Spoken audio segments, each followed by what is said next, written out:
Berlin and speak to Nasimi Aghayev, who's the Azerbaijani ambassador to Germany. Mr. Ambassador, thank you so much for your time.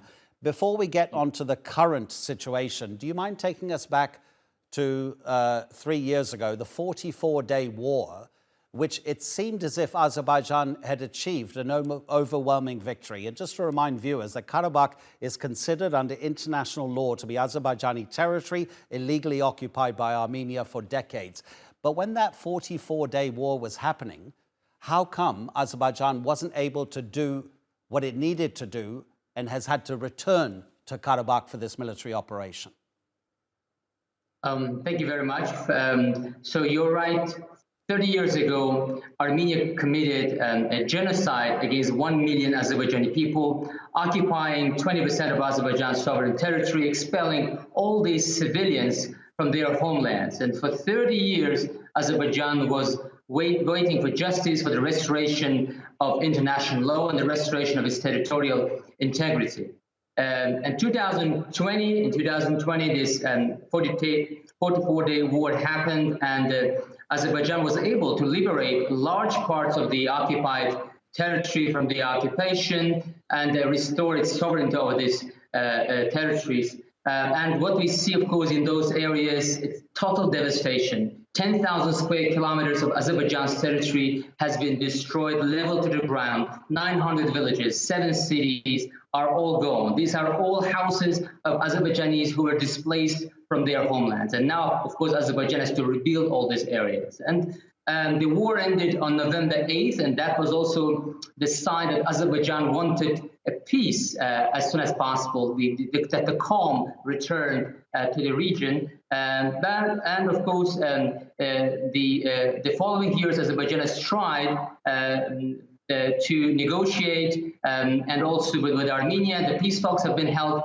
with Armenia about the normalization of our relations with Armenia. And according to the trilateral statement that Armenia and Azerbaijan signed in 2020, Armenia had to withdraw all its armed forces from the territory of Azerbaijan, from the Karabakh region. Unfortunately, despite the promises, Armenia failed to fulfill its obligation, and still 10,000 Armenian soldiers are still on our territory in Karabakh, and that's why it has been a huge source of instability and also concern for us. They've been terrorizing our civilians. Just a few days ago, 6 Azerbaijanis were killed by fresh landmines placed by diversion sabotage groups sent by those armed forces.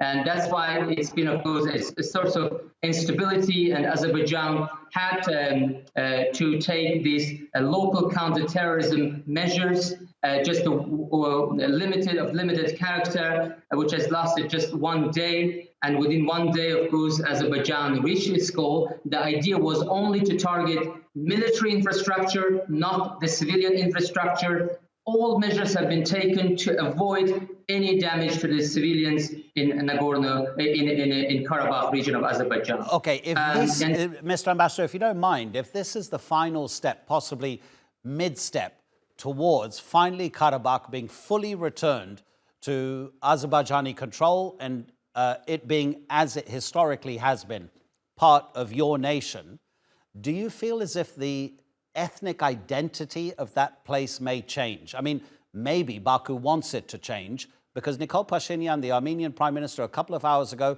he said, my country is ready to take in 40,000 families from Karabakh. That, to me, if we say that maybe there are 3 members in each family, that's pretty much every Armenian who lives in that area. Mr. Pashinyan also said in the same appeal that there is no direct threat to the civilian population, to the Armenian civilian population living in Karabakh.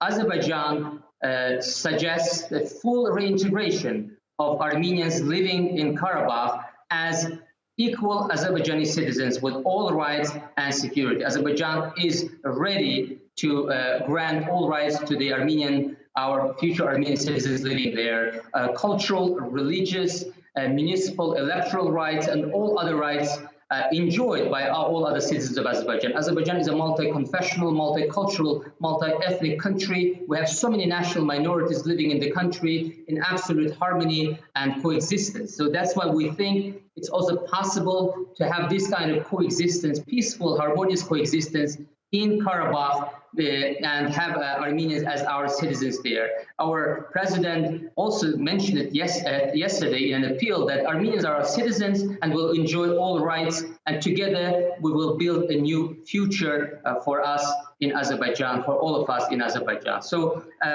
today there was a very constructive and positive meeting in Yerevan between the Azerbaijani representatives and representatives of Armenians from Karabakh.